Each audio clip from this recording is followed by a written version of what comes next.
अथ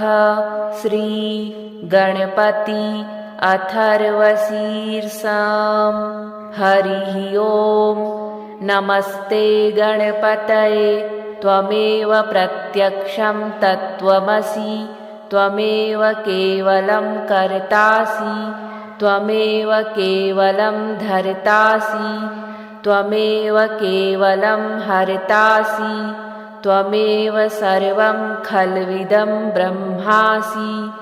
त्वं साक्षादात्मासि नित्यं ऋतं वच्मि सत्यं वच्मि। अवत्वं माम् अववक्तारम् अवश्रोतारम् अवदातारम् अवधातारम् अवानुचानमवशिष्यम् अवपश्चात्तात् अवपुरस्तात् अवचोत्तरात्तात् अवदक्षिणात्तात् अवचोर्ध्वात्तात् अवाधरात्तात्। सर्वतो मां पाहि पाहि समन्तात्। त्वं वाङ्मयस्त्वं चिन्मयः त्वमानन्दमयस्त्वं ब्रह्ममयः।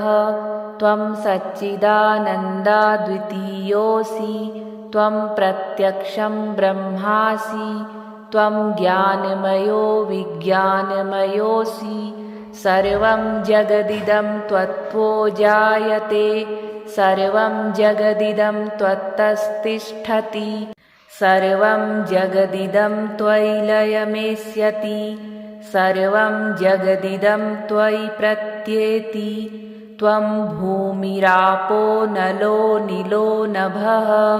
त्वं चत्वारि वाक्पदानि, त्वं गुणत्रयातीतः, त्वं कालत्रयातीतः, त्वं देहत्रयातीतः,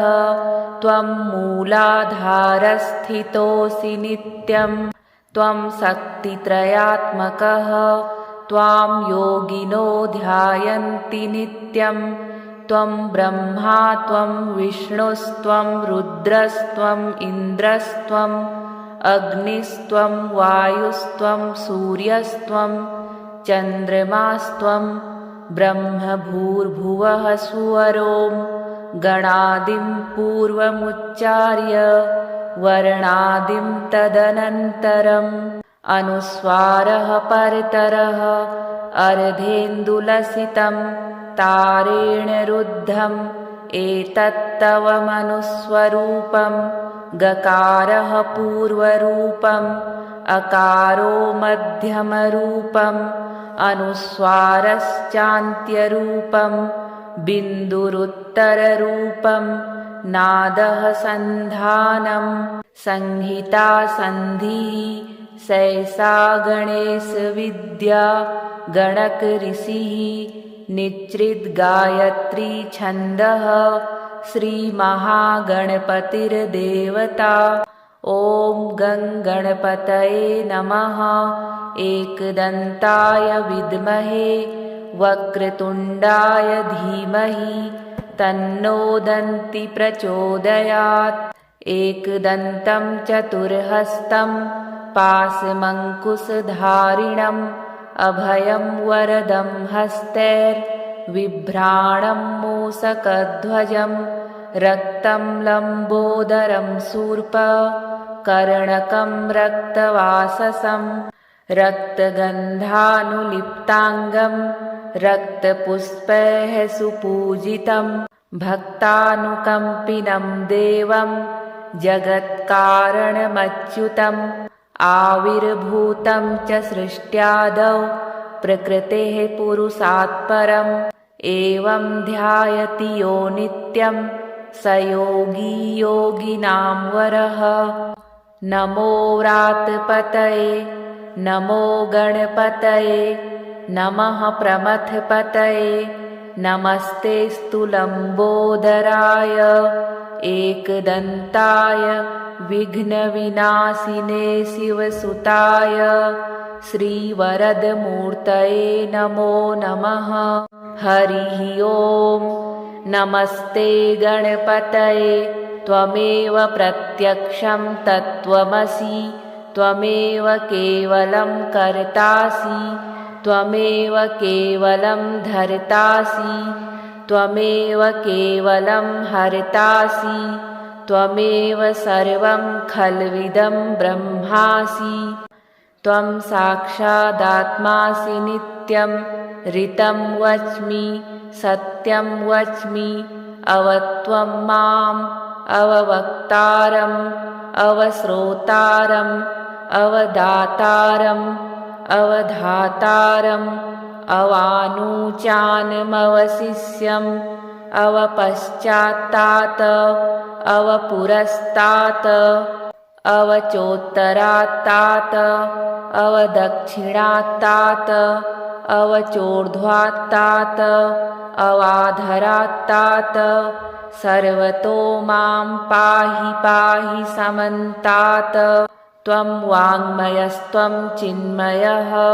त्वमानन्दमयस्त्वं ब्रह्ममयः त्वं सच्चिदानन्दाद्वितीयोऽसि त्वं प्रत्यक्षं ब्रह्मासि त्वं ज्ञानमयो विज्ञानमयोऽसि सर्वं जगदिदं त्वत्तो जायते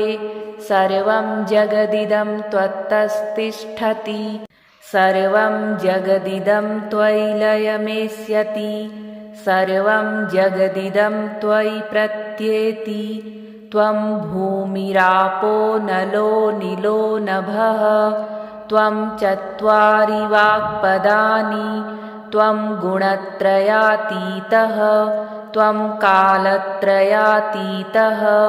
त्वं देहत्रयातीतः त्वं मूलाधारस्थितोऽसि नित्यं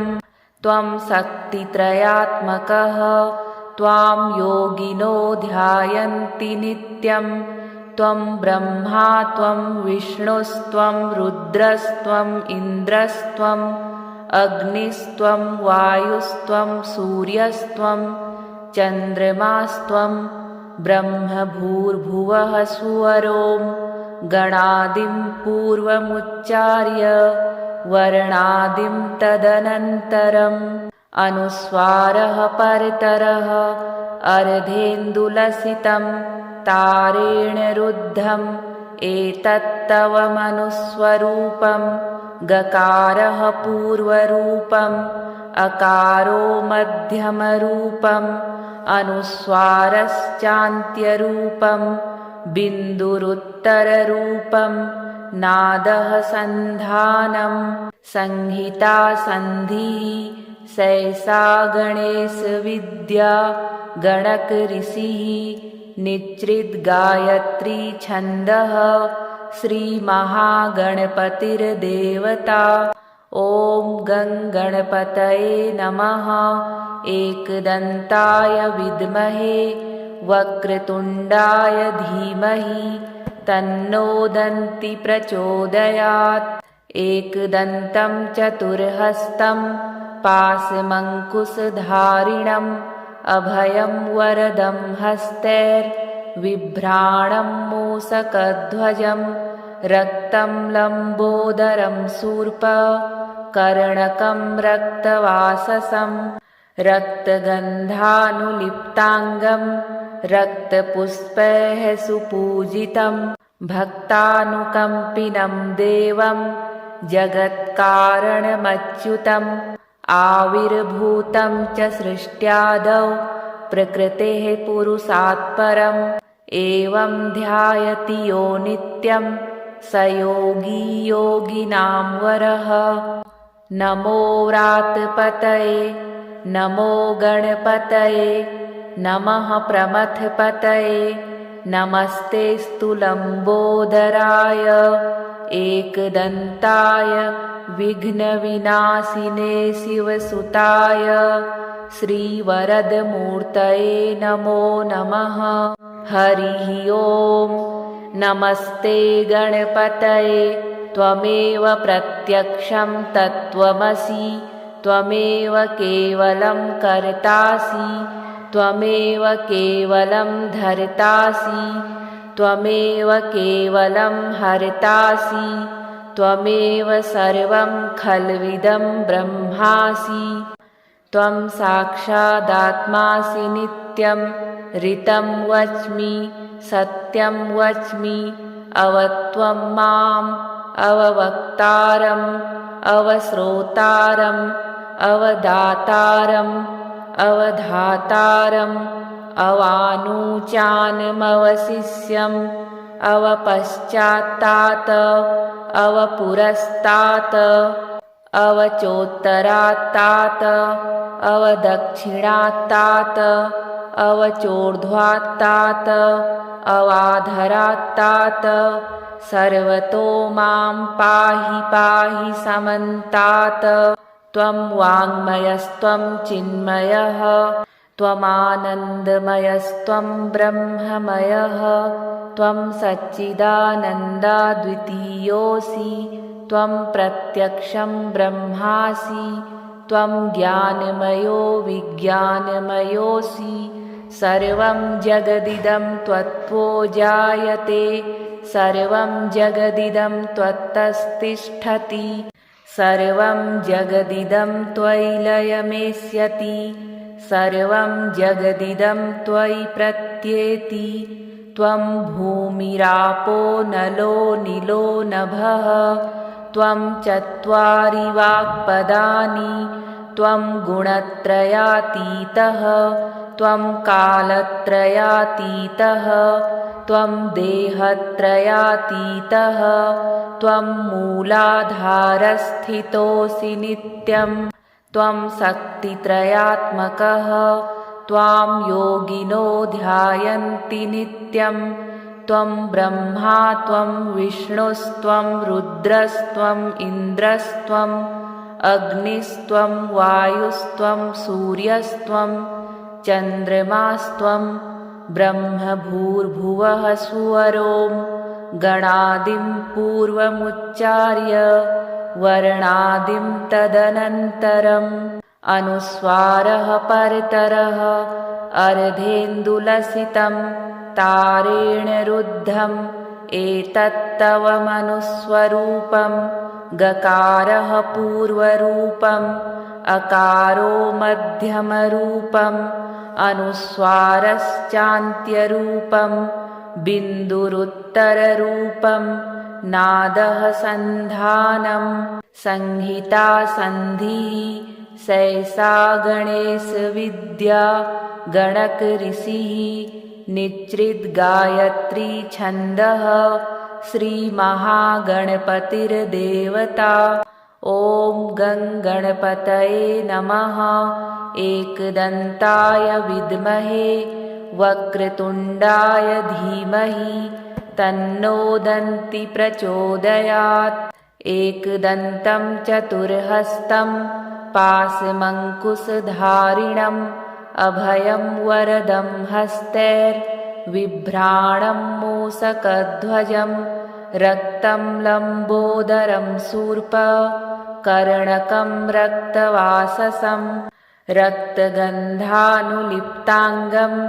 रक्तपुष्पैः सुपूजितं भक्तानुकम्पिनं देवं जगत्कारणमच्युतम् आविर्भूतं च सृष्ट्यादौ प्रकृतेः पुरुषात् परम् एवं ध्यायति यो नित्यं स योगी योगिनां वरः।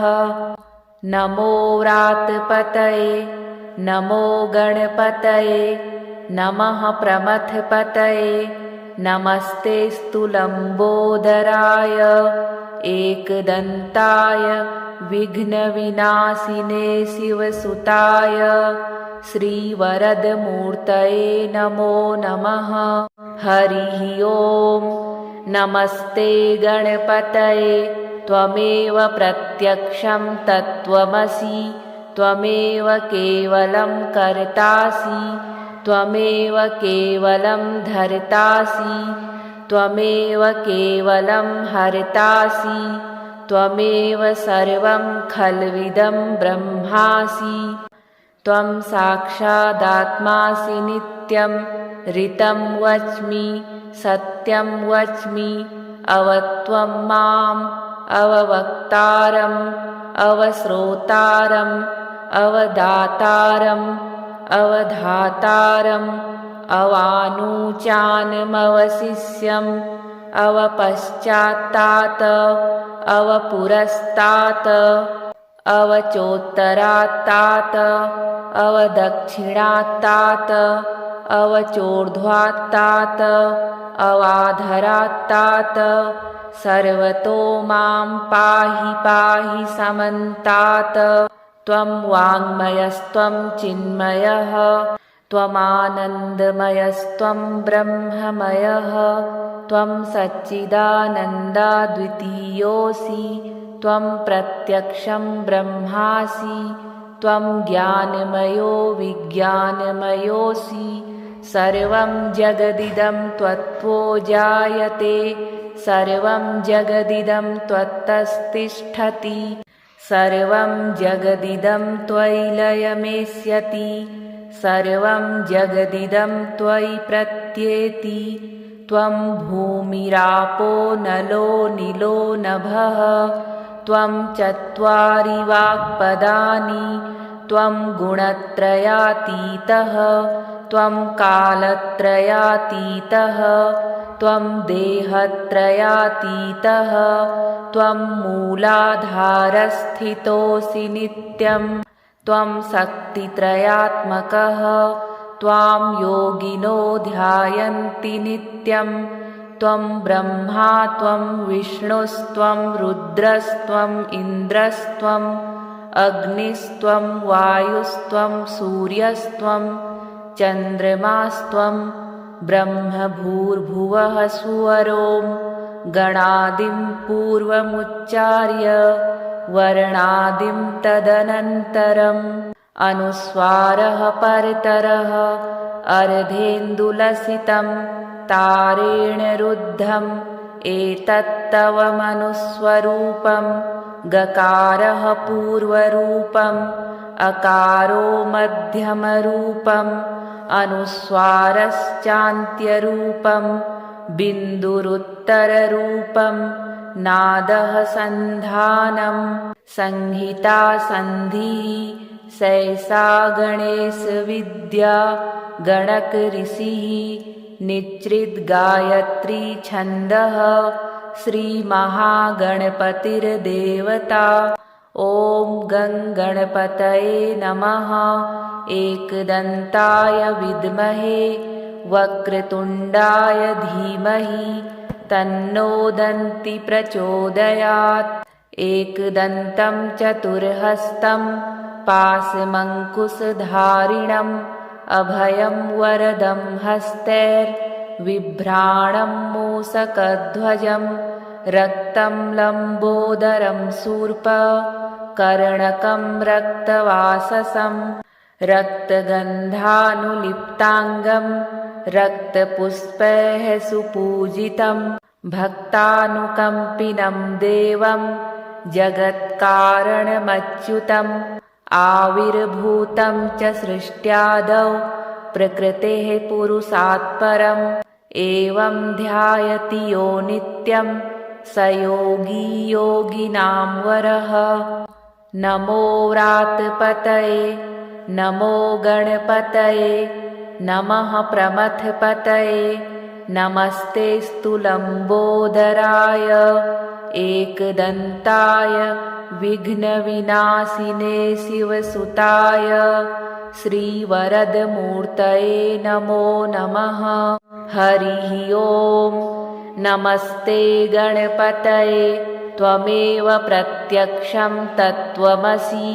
त्वमेव केवलं कर्तासि त्वमेव केवलं धर्तासि त्वमेव केवलं हर्तासि त्वमेव सर्वं खल्विदं ब्रह्मासि त्वं साक्षादात्मासि नित्यं ऋतं वच्मि सत्यं वच्मि अवत्वं माम् अववक्तारम् अवश्रोतारम् अवदातारम् अवधातारम् अवानूचानमवशिष्यम् अवपश्चात्तात अवपुरस्तात् अवचोत्तरात्तात् अवदक्षिणात्तात् अवचोर्ध्वात्तात् अवाधरात्तात् सर्वतो मां पाहि पाहि समन्तात्। त्वं वाङ्मयस्त्वं चिन्मयः त्वमानन्दमयस्त्वं ब्रह्ममयः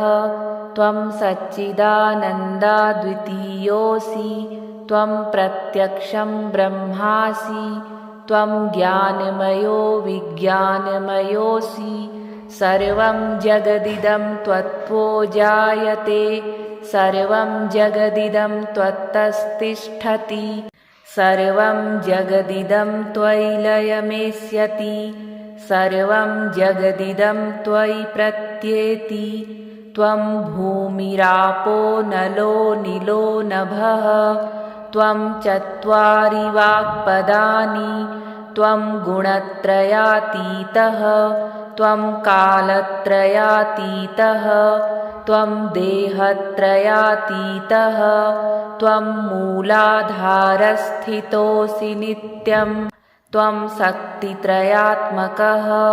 त्वां योगिनो ध्यायन्ति नित्यं। त्वं ब्रह्मा त्वं विष्णुस्त्वं रुद्रस्त्वम् इन्द्रस्त्वम् अग्निस्त्वं वायुस्त्वं सूर्यस्त्वं चन्द्रमास्त्वं ब्रह्मभूर्भुवः सुवरों गणादिं पूर्वमुच्चार्य वर्णादिं तदनन्तरम् अनुस्वारः परतरः अर्धेन्दुलसितं तारेण रुद्धम् एतत्तव मनुस्वरूपं गकारः पूर्वरूपम् अकारो मध्यमरूपम् अनुस्वारश्चान्त्यरूपं बिन्दुरुत्तररूपं नादः सन्धानं संहिता सन्धिः सैषा गणेशविद्या गणकऋषिः निच्रिद्गायत्री छन्दः श्रीमहागणपतिर्देवता। ॐ गं गणपतये नमः। एकदन्ताय विद्महे वक्रतुण्डाय धीमहि तन्नो दन्ति प्रचोदयात्। एकदन्तं चतुर्हस्तं पाशमङ्कुशधारिणम् अभयं वरदं हस्तैर्बिभ्राणं मूषकध्वजं रक्तं लम्बोदरं शूर्पकर्णकं रक्तवाससं रक्तगन्धानुलिप्ताङ्गं रक्तपुष्पैः सुपूजितं भक्तानुकम्पिनं देवं जगत्कारणमच्युतम् आविर्भूतं च सृष्ट्यादौ प्रकृतेः पुरुषात् परम् एवं ध्यायति यो नित्यं स योगी योगिनां वरः। नमो व्रातपतये नमो गणपतये नमः प्रमथपतये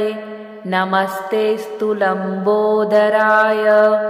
एकदन्ताय विघ्नविनाशिने शिवसुताय श्रीवरदमूर्तये नमो नमः। हरिः ॐ। नमस्ते गणपतये त्वमेव प्रत्यक्षं तत्त्वमसि त्वमेव केवलं कर्तासि त्वमेव केवलं धर्तासि त्वमेव केवलं हर्तासि त्वमेव सर्वं खल्विदं ब्रह्मासि। त्वं साक्षादात्मासि नित्यं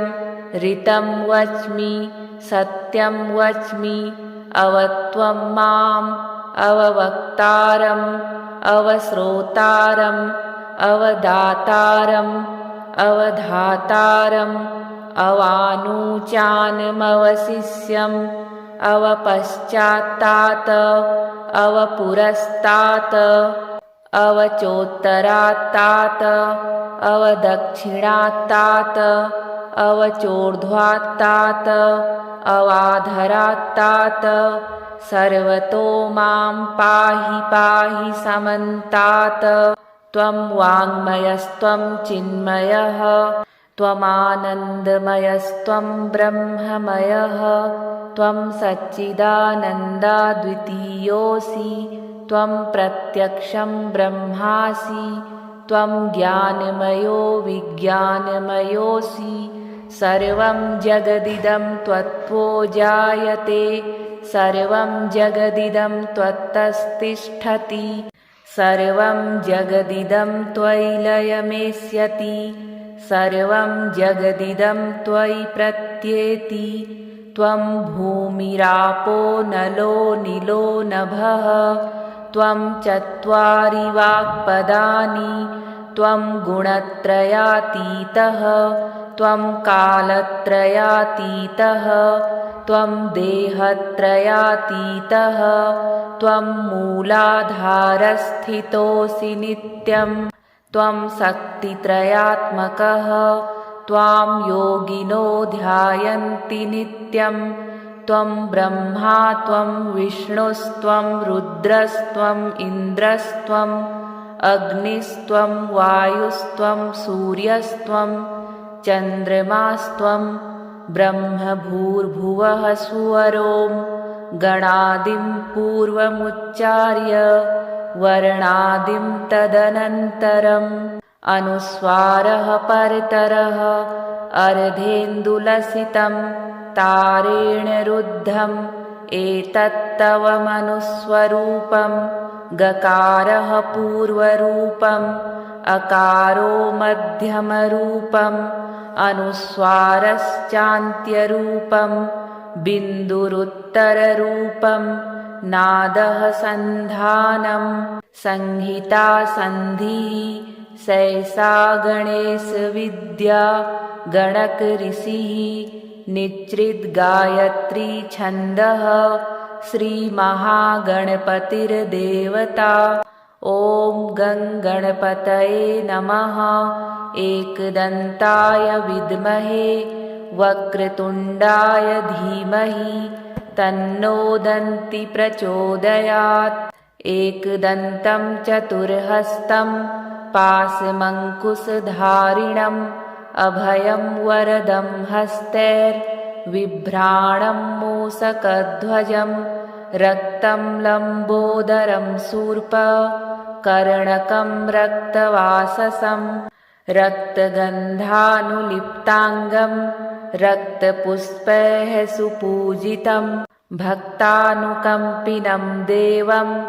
जगत्कारणमच्युतम् आविर्भूतं च सृष्ट्यादौ प्रकृतेः पुरुषात् परम् एवं ध्यायति यो नित्यं स योगी योगिनां वरः। नमो व्रातपतये नमो गणपतये नमः प्रमथपतये नमस्तेऽस्तु लम्बोदराय एकदन्ताय विघ्नविनाशिने शिवसुताय श्रीवरदमूर्तये नमो नमः। हरिः ॐ। नमस्ते गणपतये त्वमेव प्रत्यक्षं तत्त्वमसि त्वमेव केवलं कर्तासि त्वमेव केवलं धर्तासि त्वमेव केवलं हर्तासि त्वमेव सर्वं खल्विदं ब्रह्मासि। त्वं साक्षादात्मासि नित्यं ऋतं वच्मि सत्यं वच्मि अवत्वं माम् अववक्तारम्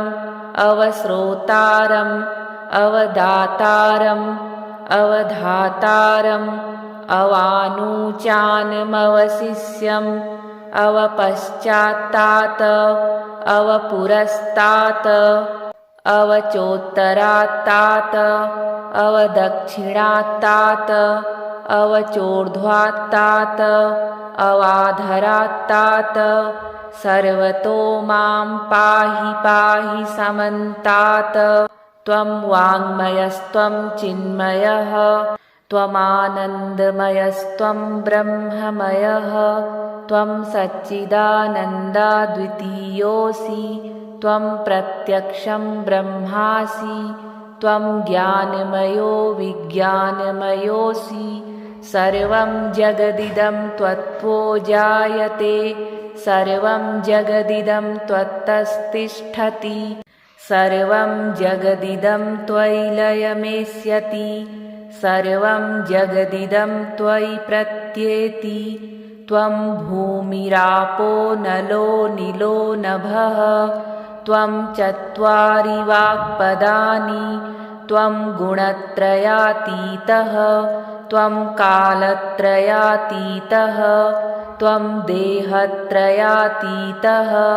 त्वं मूलाधारस्थितोऽसि नित्यं त्वं शक्तित्रयात्मकः त्वां योगिनो ध्यायन्ति नित्यं त्वं ब्रह्मा त्वं विष्णुस्त्वं रुद्रस्त्वम् इन्द्रस्त्वम् अग्निस्त्वं वायुस्त्वं सूर्यस्त्वं चन्द्रमास्त्वं ब्रह्मभूर्भुवः सुवरों गणादिं पूर्वमुच्चार्य वर्णादिं तदनन्तरम् अनुस्वारः परतरः अर्धेन्दुलसितं तारेण रुद्धम् एतत्तव मनुस्वरूपं गकारः पूर्वरूपम् अकारो मध्यमरूपम् अनुस्वारश्चान्त्यरूपं बिन्दुरुत्तररूपं नादः सन्धानं संहिता सन्धिः सैषा गणेशविद्या गणकऋषिः निच्रिद्गायत्री छन्दः श्रीमहागणपतिर्देवता ॐ गं गणपतये नमः एकदन्ताय विद्महे वक्रतुण्डाय धीमहि तन्नो दन्ति प्रचोदयात् एकदन्तं चतुर्हस्तं पाशमङ्कुशधारिणम् अभयं वरदं हस्तैर्बिभ्राणं मूषकध्वजं रक्तं लम्बोदरं शूर्पकर्णकं रक्तवाससं रक्तगन्धानुलिप्ताङ्गं रक्तपुष्पैः सुपूजितं भक्तानुकम्पिनं देवं जगत्कारणमच्युतम् आविर्भूतं च सृष्ट्यादौ प्रकृतेः पुरुषात् परम् एवं ध्यायति यो नित्यं स योगी योगिनां वरः नमो व्रातपतये नमो गणपतये नमः प्रमथपतये नमस्तेऽस्तु लम्बोदराय एकदन्ताय विघ्नविनाशिने शिवसुताय श्रीवरदमूर्तये नमो नमः हरिः ॐ नमस्ते गणपतये त्वमेव प्रत्यक्षं तत्त्वमसि त्वमेव केवलं कर्तासि त्वमेव केवलं धर्तासि त्वमेव केवलं हर्तासि त्वमेव सर्वं खल्विदं ब्रह्मासि त्वं साक्षादात्मासि नित्यं ऋतं वच्मि सत्यं वच्मि अवत्वं माम् अववक्तारम् अवश्रोतारम् अवदातारम् अवधातारम् अवानुचानमवशिष्यम् अवपश्चात्तात् अवपुरस्तात् अवचोत्तरात्तात् अवदक्षिणात्तात् अवचोर्ध्वात्तात् अवाधरात्तात् सर्वतो मां पाहि पाहि समन्तात् त्वं वाङ्मयस्त्वं चिन्मयः त्वमानन्दमयस्त्वं ब्रह्ममयः त्वं सच्चिदानन्दाद्वितीयोऽसि त्वं प्रत्यक्षं ब्रह्मासि त्वं ज्ञानमयो विज्ञानमयोऽसि सर्वं जगदिदं त्वत्तो जायते सर्वं जगदिदं त्वत्तस्तिष्ठति सर्वं जगदिदं त्वयि लयमेष्यति सर्वं जगदिदं त्वयि प्रत्येति त्वं भूमिरापो नलो निलो नभः त्वं चत्वारि वाक्पदानि त्वं गुणत्रयातीतः त्वं कालत्रयातीतः त्वं देहत्रयातीतः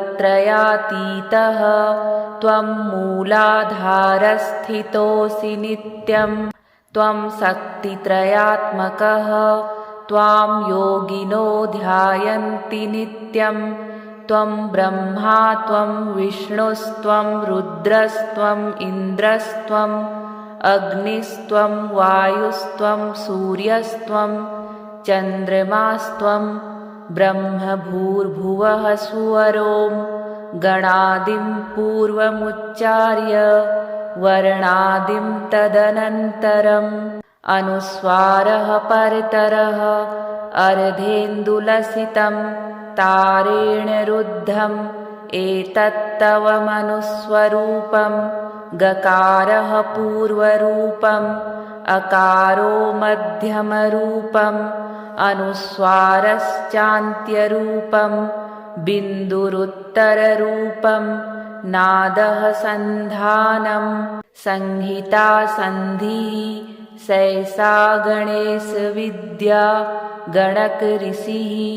निच्रिद्गायत्री छन्दः श्रीमहागणपतिर्देवता ॐ गं गणपतये नमः एकदन्ताय विद्महे वक्रतुण्डाय धीमहि तन्नो दन्ति प्रचोदयात् एकदन्तं चतुर्हस्तं पाशमङ्कुशधारिणम् अभयं वरदं हस्तैर्बिभ्राणं मूषकध्वजं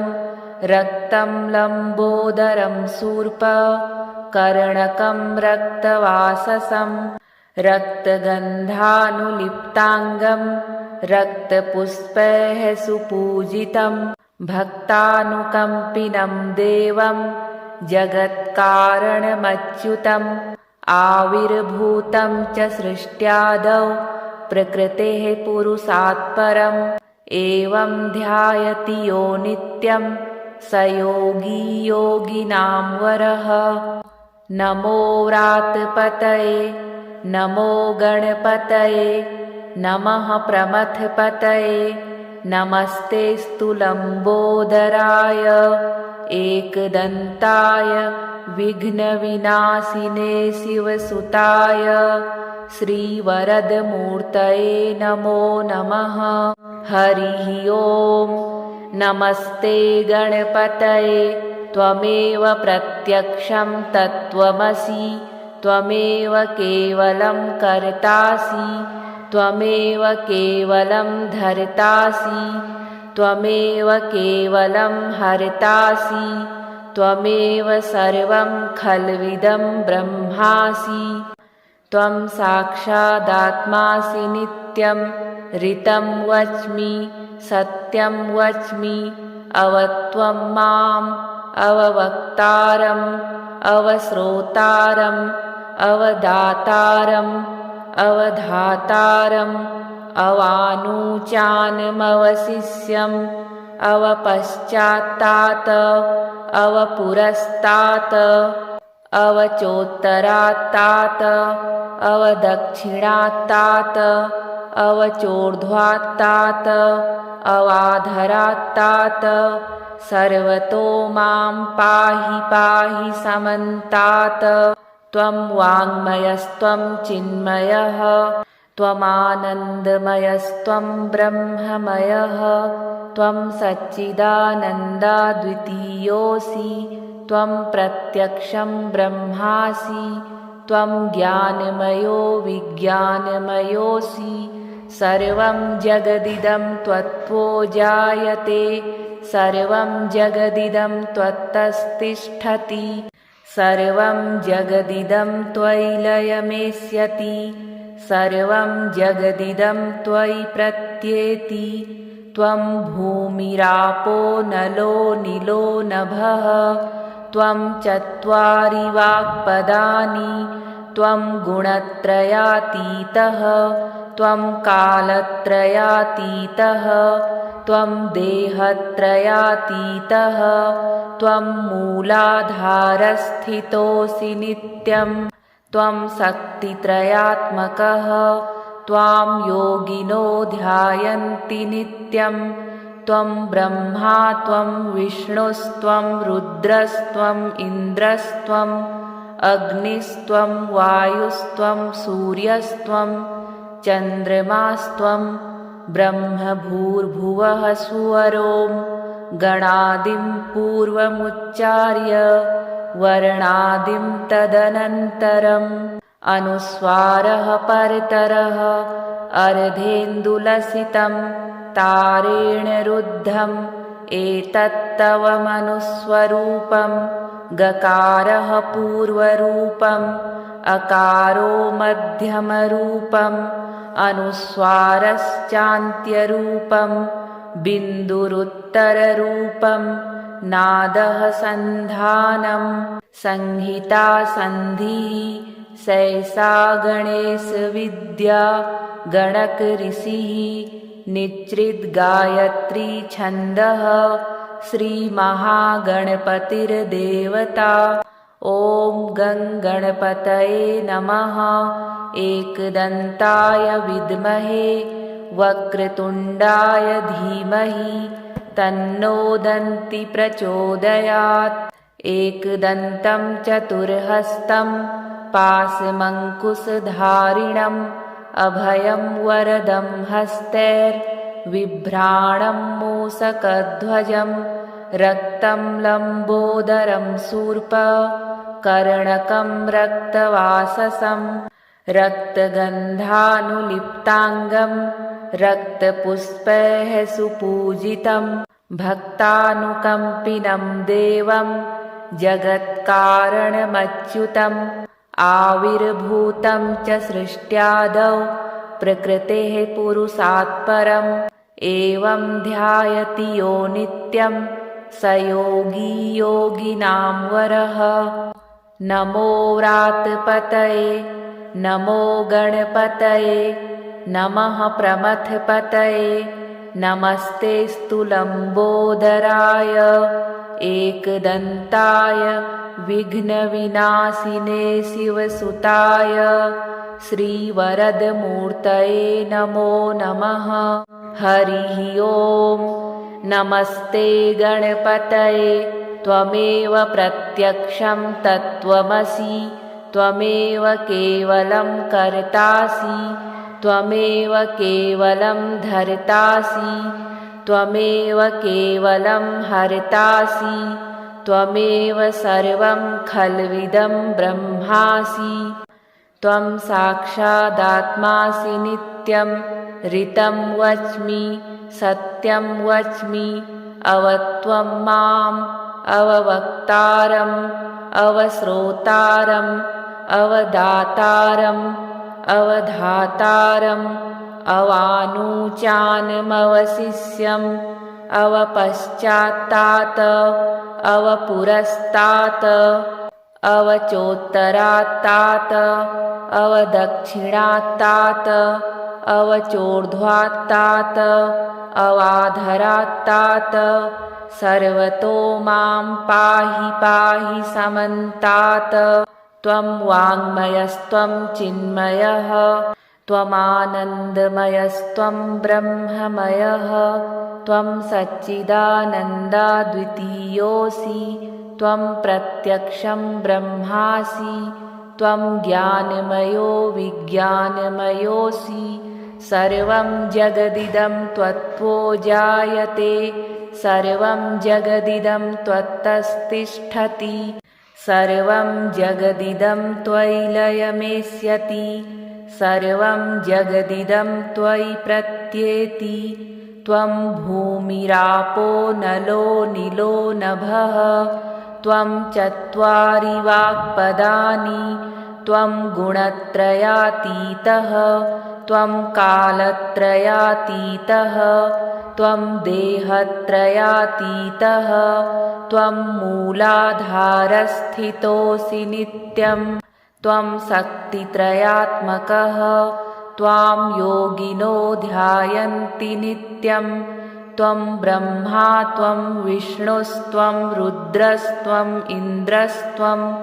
अग्निस्त्वं वायुस्त्वं सूर्यस्त्वं चन्द्रमास्त्वं ब्रह्मभूर्भुवः सुवरों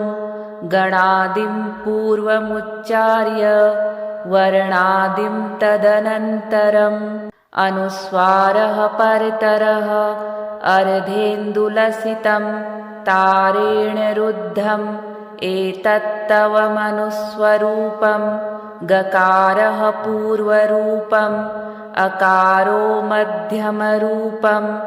अनुस्वारश्चान्त्यरूपम् बिन्दुरुत्तररूपम् नादः सन्धानं संहिता सन्धिः सैषा गणेशविद्या गणकऋषिः निच्रिद्गायत्री छन्दः श्रीमहागणपतिर्देवता ॐ गं गणपतये नमः। एकदन्ताय विद्महे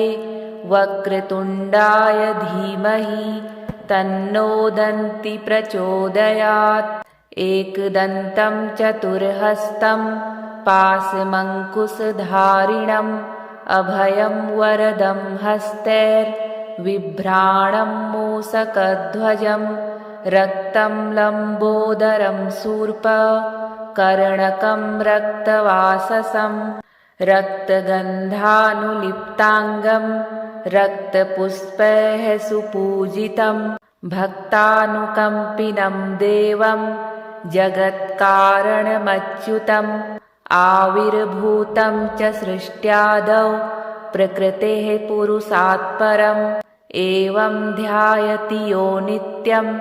स योगी योगिनां वरः। नमो व्रातपतये नमो गणपतये नमः प्रमथपतये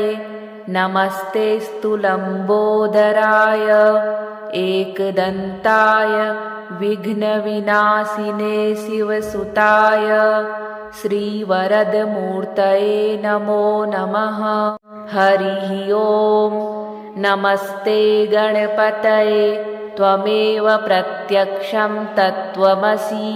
त्वमेव केवलं कर्तासि त्वमेव केवलं धर्तासि त्वमेव केवलं हर्तासि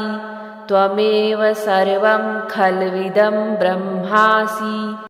त्वं साक्षादात्मासि नित्यं ऋतं वच्मि सत्यं वच्मि अवत्वं माम् अववक्तारम् अवश्रोतारम् अवदातारम् अवधातारम् अवानुचानमवशिष्यम् अवपश्चात्तात् अवपुरस्तात् अवचोत्तरात्तात् अवदक्षिणात्तात् अवचोर्ध्वात्तात् अवाधरात्तात् सर्वतो मां पाहि पाहि समन्तात्। त्वं वाङ्मयस्त्वं चिन्मयः त्वमानन्दमयस्त्वं ब्रह्ममयः त्वं सच्चिदानन्दाद्वितीयोऽसि त्वं प्रत्यक्षं ब्रह्मासि त्वं ज्ञानमयो विज्ञानमयोऽसि सर्वं जगदिदं त्वत्तो जायते सर्वं जगदिदं त्वत्तस्तिष्ठति सर्वं जगदिदं त्वयि लयमेष्यति सर्वं जगदिदं त्वयि प्रत्येति त्वं भूमिरापो नलो निलो नभः त्वं चत्वारि वाक्पदानि त्वं गुणत्रयातीतः त्वं कालत्रयातीतः त्वं देहत्रयातीतः त्वं मूलाधारस्थितोऽसि नित्यं त्वं शक्तित्रयात्मकः त्वां योगिनो ध्यायन्ति नित्यं त्वं ब्रह्मा त्वं विष्णुस्त्वं रुद्रस्त्वम् इन्द्रस्त्वम् अग्निस्त्वं वायुस्त्वं सूर्यस्त्वं चन्द्रमास्त्वं ब्रह्मभूर्भुवः सुवरों गणादिं पूर्वमुच्चार्य वर्णादिं तदनन्तरम् अनुस्वारः परतरः अर्धेन्दुलसितं तारेण रुद्धम् एतत्तव मनुस्वरूपम् गकारः पूर्वरूपम्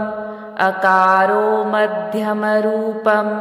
अनुस्वारश्चान्त्यरूपम् बिन्दुरुत्तररूपम् नादः सन्धानम् संहिता सन्धिः सैषा गणेशविद्या गणकऋषिः निच्चिद्गायत्री छन्दः श्रीमहागणपतिर्देवता ॐ गणपतये नमः। एकदन्ताय विद्महे वक्रतुण्डाय धीमहि तन्नो दन्ति प्रचोदयात्। एकदन्तं चतुर्हस्तं पाशमङ्कुशधारिणम् अभयं वरदं हस्तैर्बिभ्राणं मूषकध्वजं रक्तं लम्बोदरं शूर्पकर्णकं रक्तवाससं रक्तगन्धानुलिप्ताङ्गं रक्तपुष्पैः सुपूजितं भक्तानुकम्पिनं देवं जगत्कारणमच्युतम् आविर्भूतं च सृष्ट्यादौ प्रकृतेः पुरुषात् परम् एवं ध्यायति यो नित्यं स योगी योगिनां वरः। नमो व्रातपतये नमो गणपतये नमः प्रमथपतये नमस्तेऽस्तु लम्बोदराय एकदन्ताय विघ्नविनाशिने शिवसुताय श्रीवरदमूर्तये नमो नमः।